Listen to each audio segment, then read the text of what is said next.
Welcome to Unlock 360, the podcast for champions of public education. Here we explore the connection between leadership, teaching, and learning, and reveal the keys to getting better results for all students. Each episode highlights a change maker who's turning vision into action and creating schools where both educators and students thrive. Hey everyone, I'm your host, Wendy York Davoud, and joining us today is a former colleague and dear friend of mine, Dr. Ryan Smith, whom I have been following on social media, and we've stayed in touch over the last 15 years or so without actually having seen one another. Welcome, Dr. Ryan Smith. Thank you very much, Wendy. It's a pleasure to be here. It's so great to have you. For our audience, just a bit of background, Dr. Ryan Smith currently serves as the Deputy Superintendent of Bellflower Unified School District. And as the Deputy Superintendent, he oversees strategic planning, communications, labor relations, budgeting, and school safety initiatives, as well as some AI business that they have going on. And Bellflower Unified School District serves just over 9,500 students in transitional kindergarten through the 12th grade across multiple school sites. Ryan's responsibilities include operationalizing the district's vision, mission, and core values while driving continuous improvement across all schools. Again, welcome, Ryan. So good to have you. Great to be here. Excited. Ryan, will you share with our audience a bit about your journey to becoming the Deputy Superintendent of Bellflower Unified School District? Well, again, thank you. My journey has been kind of a non-linear one, which I think so many people's journeys, are kind of similar to that.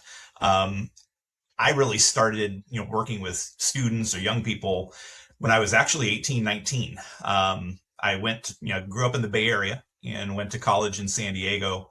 And I was truly a lost freshman when I was in college in San Diego. I went in thinking I'd be a business major and I'd make all kinds of money being a business major, having no clue at all what a business major was or how I would do any of that.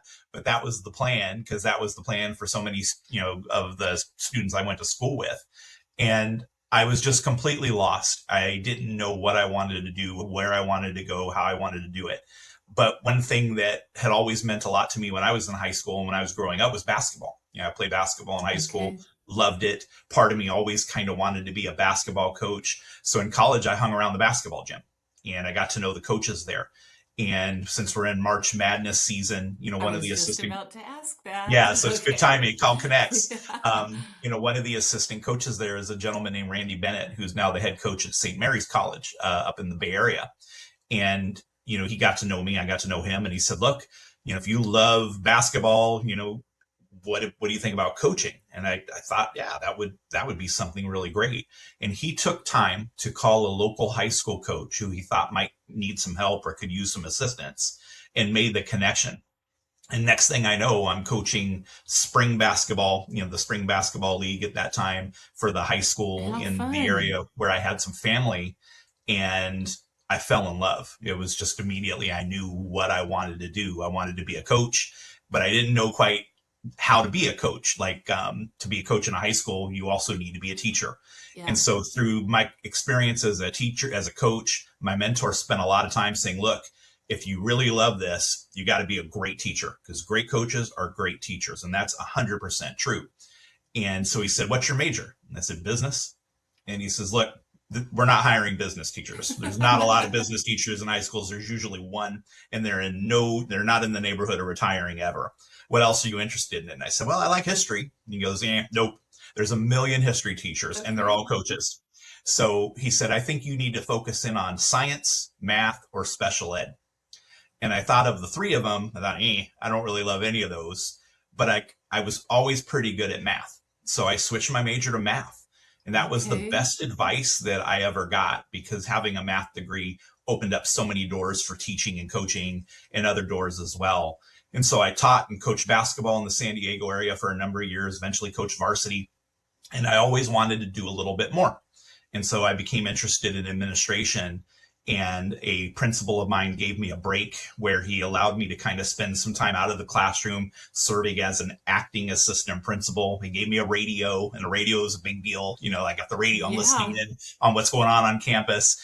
And I just knew that was something I would love to do, to support teachers, support staff, and ultimately families. And then I got my break in Garden Grove Unified in Orange County area, became an assistant principal, served there, went to another district, served there for a while before I got my first principalship, which is where we met in Sentinel Valley Union High School District, which is a tiny little district in the South Bay area in Southern California at Leuzinger High School. Yes. And Leuzinger High School was a school that I remember people told me, don't take this job. It's a graveyard.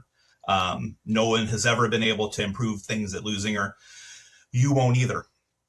And it was the best advice I never followed, because what a blessing to serve as principal at Leuzinger, roll up the sleeves and really do some amazing work for kids, reinstill hope, and really build something special that to this day, you never would recognize the school that it's where it was when I started versus today. So proud of that work. And then eventually moved on to a different principalship because I got married.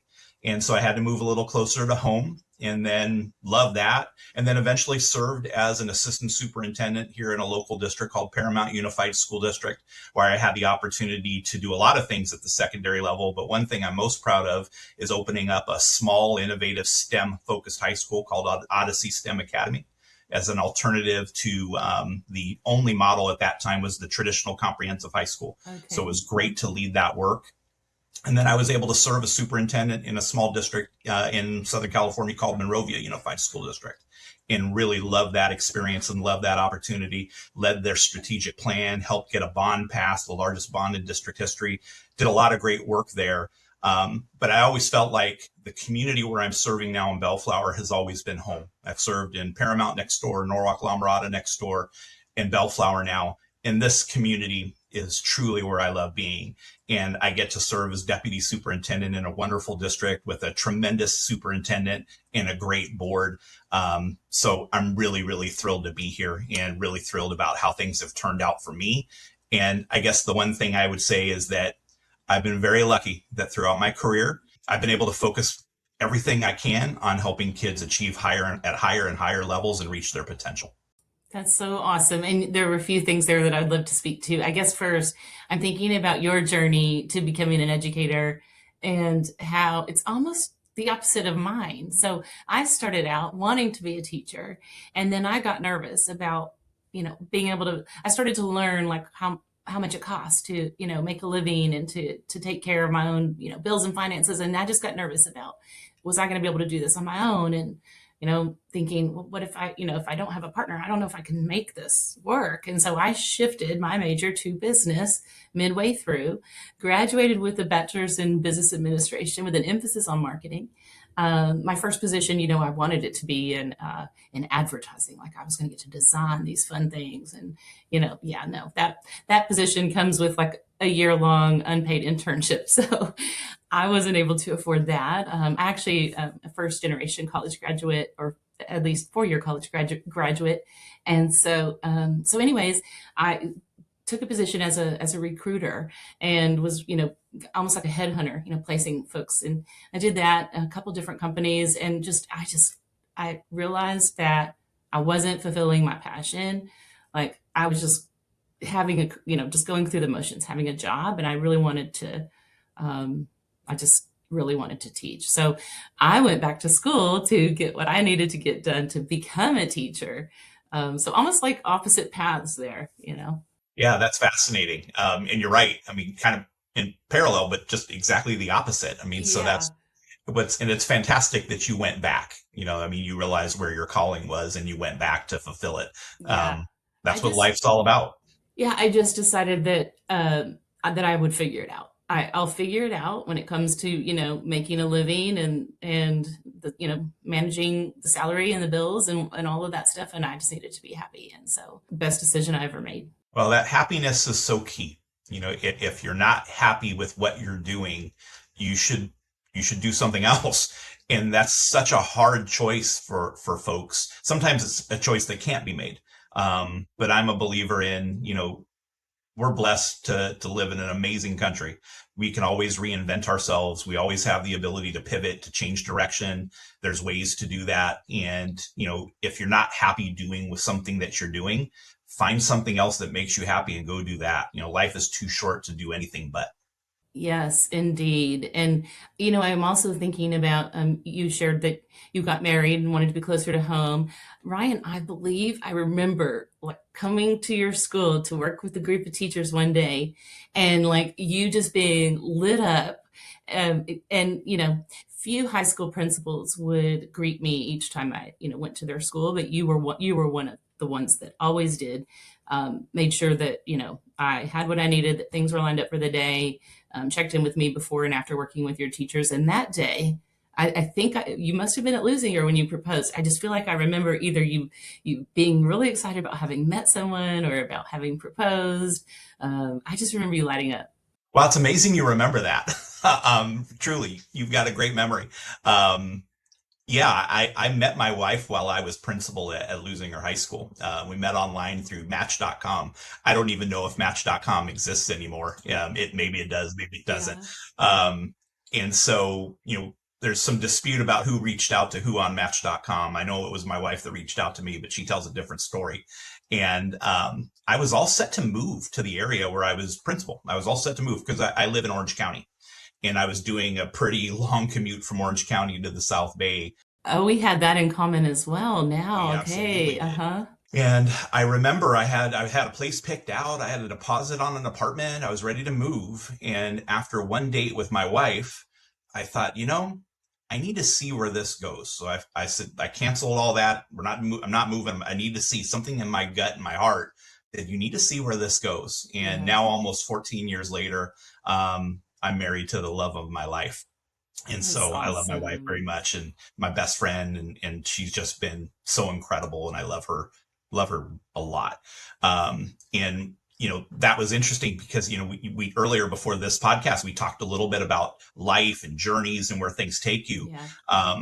Honestly, I needed to move closer because there was no way I could be married and continue doing that long commute. And so I did. And that move was scary because I didn't want to stop being principal at Leuzinger. I loved my time there and I loved the Yeah. work we were doing.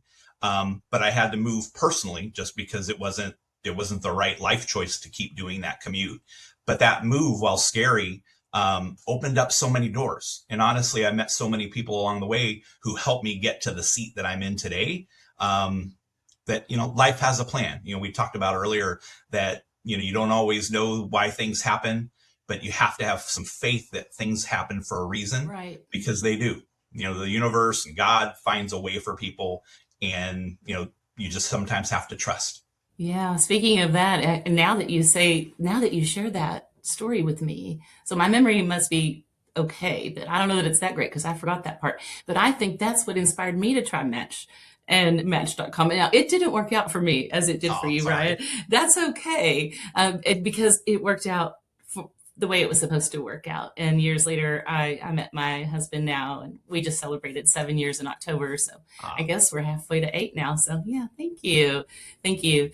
Okay, so back to business. Ryan, you've written quite a bit about aligning, core values to the work that you actually do, like really living out core values in a school district system. Can you walk us through an example of how you have led that work with your team and your staff? yeah, I'm happy to. You think about, for years now, we've talked about PLCs and how important professional learning communities are. And when you really focus in on that work, the heart of any PLC, mission, vision, and values. But a lot of times where the least amount of time is spent is reaffirming and not and kind of buying back into your mission, vision, and values. True. And in different leadership roles I've been in, as principal, I didn't take that part as seriously as I wish I would have, because your mission, why you exist, your vision, where you want to be, and the values, how we're going to behave, how we're going to operate and conduct this business, is so critical. Because inevitably, as you engage in the work on behalf of students and the good work, there will be times where your values are tested. And there will be decisions that you need to make or that need to be made that will test your values. And so it's really important that you come back to, what do we truly stand for? If it's equity, if it's transparency, if it's collaboration, then that's where we need to lean, and that needs to continue to be the North Star. So now that I've been able to serve in district leadership roles as an assistant superintendent and deputy superintendent, a lot of the work that I've tried to lead either directly myself or in collaboration with others has been to revisit those things. Does everybody in the organization know why we exist? Does everybody in the organization know what we're aspiring to? And then when we talk about we're going to work together, collaboration is such a critical value for us. Do we have a common understanding and definition of what that means? Our new superintendent, Dr. Erin Simon, who's just a tremendous leader, she talks a lot about excellence as a core value.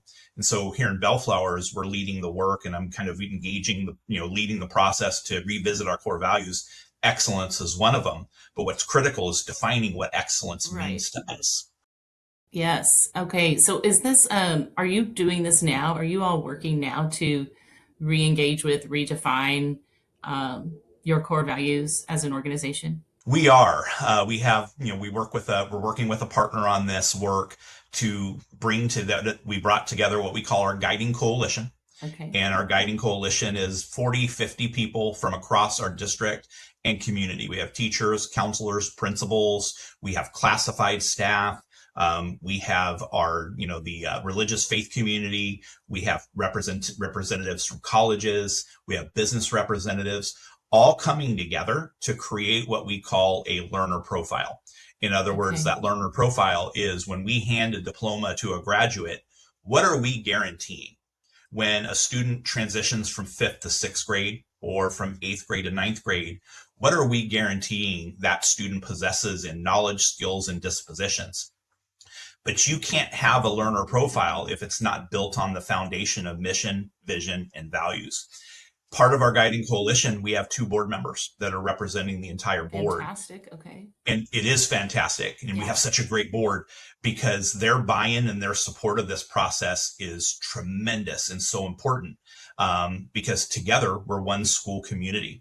And so, yes, we are going through the process to revise our existing mission, vision, values to make them something that even more people understand and buy into and connect with. And we've done tremendous work so far in starting to get that process together. And I'm really excited about where it's going to lead. That's nice. And can you think of an example of a time when either, recently from the work that you're doing or in the past in your previous superintendency, your core values helped to guide you through a difficult decision as a superintendent or deputy superintendent? Absolutely. Sometimes when you're doing this work, conflict will naturally come. We're in the people business, and so to speak. And sometimes when you're going about this work, there's going to be disagreements. There's going to be situations where there might be a decision that is in the best interest of students, but it's not going to be popular or it's not going to be well received. And so there's been a number of instances where I've had to personally lean back on the core values of my school, the core values of my district, values such as, committing to transparency, communicating clearly why we're doing things, why we're having to move in a particular direction, leaning on the collaboration as a core value. While difficult decisions need to be made, we're going to do it collaboratively. In other words, we're going to do it together, and we're going to be transparent when we do it. Leaning on integrity, always conducting yourself with the utmost integrity, always making sure that you're above board, that you're focused on kids. All of those things are values that are not only values of the schools and districts I've worked with, but they're also personal core values.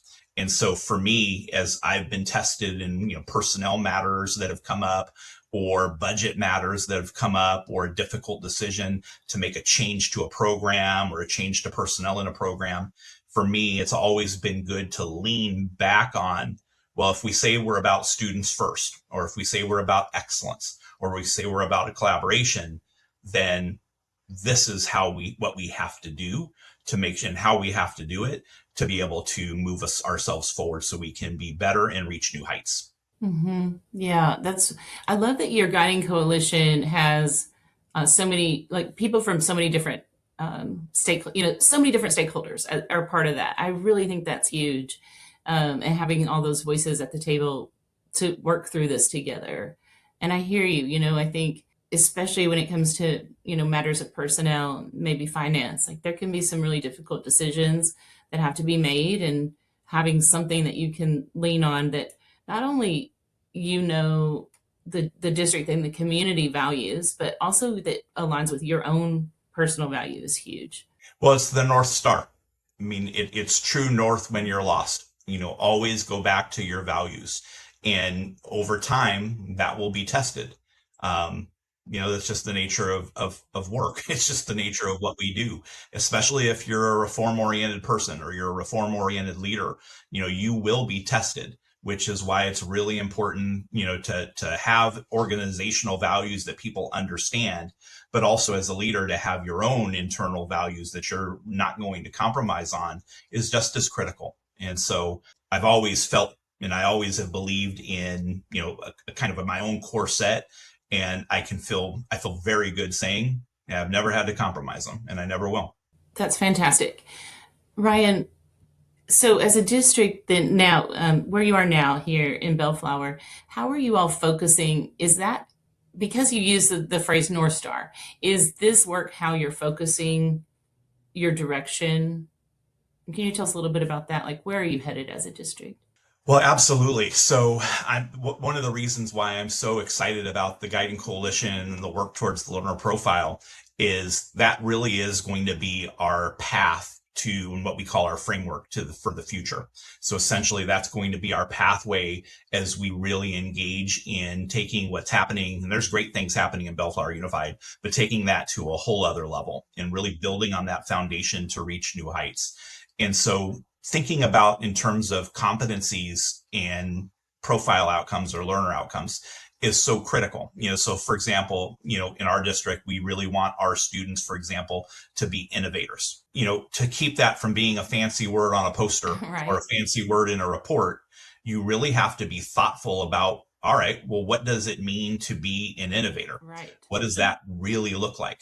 And then what does innovation look like from a student's perspective, from a student outcome perspective in grade K, grade 5, grade 8, grade 12? Ultimately to the point where you hand the student a diploma, and we're guaranteeing that you're an innovator. Well, how do we know? How do we track it? What learning experiences did we provide along the way? What evidence do we have that says, yes, with certainty, this person has the dispositions of an innovator? Same thing with being a great collaborator. Collaboration might be a core value. It's also a learner profile outcome. So if we're expecting students to be able to work with each other, work with a very diverse group of students that might not have, or adults that might not have the same points of view, that kind of thing, if that's an outcome, then how do we know that we're instilling that in students and helping them with their own personal journey along the way throughout their time in our schools? So this way, when they go into the world of work, when they go into a career, they're an outstanding collaborator. They can work in a small team. They respect differing opinions on things. They can take criticism. They can give feedback. All of those are skills that we have to develop in schools. But right now, the way typical schools are set up, typical districts are set up, we're focused on collecting credits and checking boxes of courses and completions and grades, as opposed to thinking more about the dispositions that are just as important. And so that's why I'm really excited about the work that we're doing now and that framework that we're going to have in place, because I think that is going to be a tremendous difference and give our students a wonderful edge when it comes to, a world that we honestly have no idea what it's going to look like in 20 years, let alone 5. And there are several districts that I've either worked with personally or talked to who have done or are working on some type of a portrait of a graduate or a learner profile. But one of the things that you said that I think is so huge, and that I think so many may be missing, is how are we going to know? So as opposed to just having the vision of what you want, like, okay, but how are you going to measure it? How will you know if they're getting there? And And then, taking that a step further, then once that's in place, like, what does that mean for us as teachers? What does that mean for us as leaders? And how will we know if we're having the impact that we need to have on those that we serve, and those that we directly serve, so that they can then have that impact on the students in the classroom? Well, and that's the key question. Again, it's the difference between thoughts on a poster, Exactly. thoughts in a report, saying we're doing things versus actually doing them. The other thing that I would add to that, Wendy, is what's also equally important, and our partners in this work, Learner-Centered Collaborative, talks a lot about what are the right learning conditions to make it happen as well. So, for example, when you think about some of those dispositions, do you have the right conditions in place to be able to accomplish that? In Yeah. other words, is your approach to teaching and learning sufficient to do that? Are your pathways in CTE, for example, or other programs sufficient to be able to accomplish that? Are the learning experiences you're providing students sufficient? Do you have a truly personalized learning environment where you're Right. really tailoring the experiences to students? Those are all of the conditions that need to be in place to be able to make that a reality. And so that's a critical part of that framework as well. I love that. You sparked a thought for me. I was thinking, as an example, if we want our kids to be innovators or innovative, then how are we going to respond when they maybe give an off the wall idea or something that we might think is like not the norm? How do we receive that? How do we respond to that? Well, absolutely. And when Yeah. you talk with parents, parents really do want an education for their students that's going to meet their students' specific needs. And parents expect that the learning experiences that their students have are going to be rigorous for their student, interesting to their student, and going to be something that's going to ultimately help them grow and help them be successful in whatever path they ultimately choose. If we think, though, about what we actually do in schools to a large degree, not totally, not everywhere, but to a large degree, or most commonly, it's anything but that. The approach is pretty cookie cutter. It's like it's time based, it's course based. And so that personalization of how do we tap into a student that is incredibly creative? How do we tap into a student who is brilliant musically or in the arts? How do we tap into those things and still accomplish our goals of building great knowledge in math and science and reading skills? How do we tap into those skills to be able to really tailor an educational experience to what gifts every single student brings to the table, but not only focusing on the gifts, also helping students in areas that they're not so gifted in, and because that's important too. And so how do you tailor that experience for every single student? And that's really the challenge of the work. And that's why we're grappling with these things here in Bellflower, is to really talk through what that's going to look like in Bellflower for years and years to come. And you're doing this at a time when, not that it's new, it's been around, this AI, but at a time that, more and more districts are beginning to embrace and, have plans in place for how AI is used by teachers, by students, by leaders. And I'm just wondering, I know you've written about using AI with like to help with generating interview questions that align to core values, that are meaningful, and that really. But I'm curious about that, and any other fun things that you yourself or Bellflower is doing with AI as you're working on your core values, your mission, your vision. Well, thank you for mentioning that. Yeah, I'm blessed in our district to lead quite a bit of our HR work. Something that I hadn't had the blessing to do in the past. And so it's been really great working in Bellflower and having this opportunity because, in my past roles, I've always worked alongside of HR, never really worked in HR. And it changes the perspective because you definitely see how human resources, the human is the key word in human resources, Right. but it really is the heart and soul of the district because everything connects to it. And so one of the things that I've always been very interested in, and we've talked about mission, vision, values, and the importance of that for a district, for a school, the importance of that in foundational leadership. But one thing that's critical is when you're hiring, making sure that you're bringing the right people, or are inviting the right people to join the family.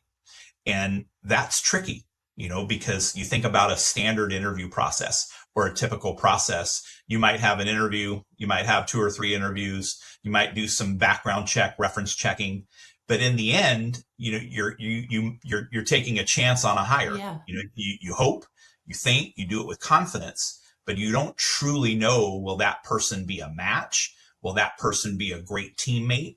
Will that person be great for kids in our district? And more often than not, we get it absolutely correct. But there are times, like anybody else, where we don't get it correct. And so one of the things we've been thinking differently about is how can we make sure that the candidates we're thinking about inviting into a process for interviewing are a good fit or a good match or might align to what our mission is or what our vision is or what our values are. And so some of the things we've been playing with AI is we've been taking a look and using AI to kind of look at application materials with all the proper safety things in place, the redactions, things like that, using closed system. We can get into that whole topic later or another time, but using it in a careful way to say, all right, let's take a look at cover letter. Let's take a look at letter of interest. Let's look at these experiences. Do you think that this person might be a match or might be adhere to our mission of this or our vision for this? Or what evidence do we have of values?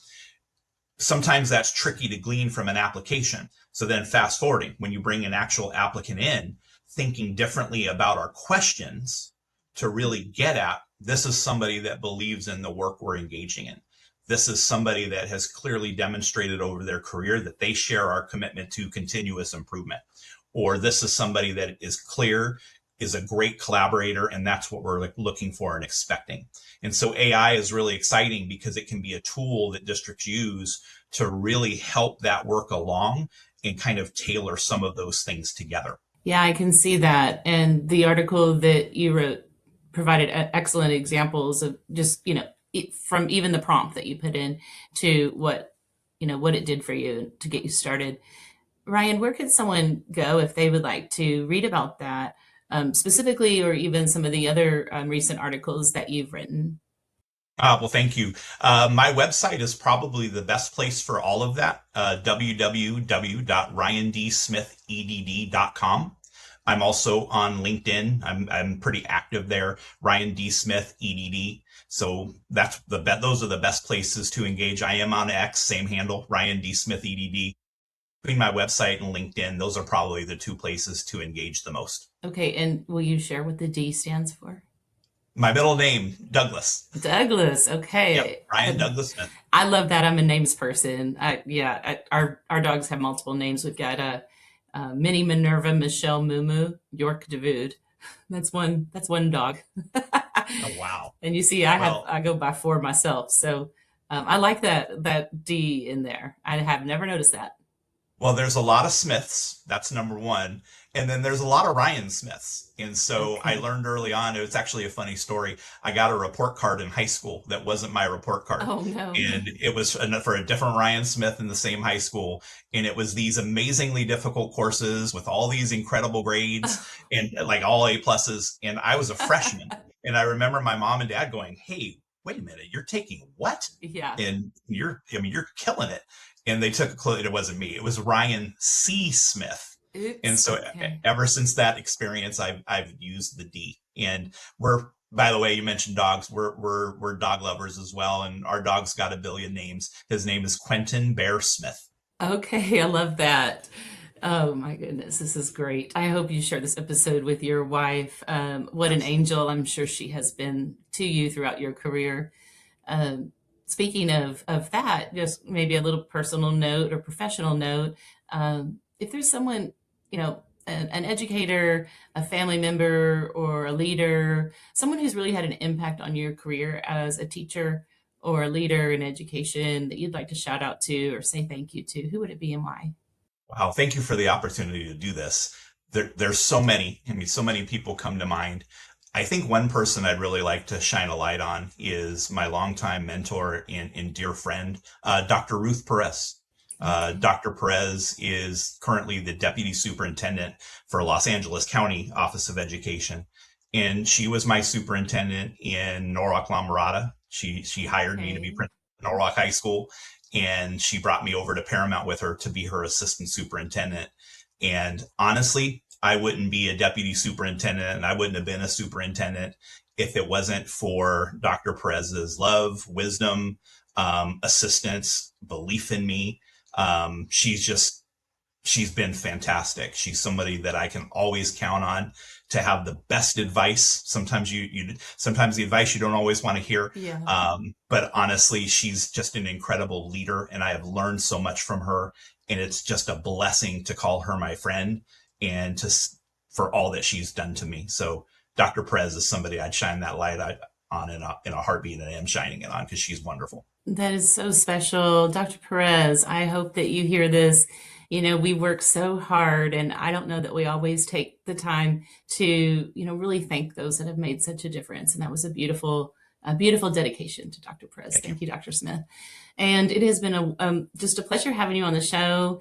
If someone wants to go, to learn more about Bellflower Unified and maybe any open teaching positions you have, administrative positions you have, or just more about the district, like maybe looking for a new place to call home and send their kiddos, where would they go? Just Google Bellflower Unified School District. Our website has all of the links that you could possibly need, and go to the human resources section for job positions and job opportunities. That's easy to follow that. And then there's also a great section in there. We talked a little bit about the Guiding Coalition. Our Guiding Coalition has a web page at our Bellflower website, so please don't hesitate to check that out. Thank you, Ryan, for being here. It was so good to see you and catch up a little bit. It's been great. I've really enjoyed this. Okay. Until next time, everyone.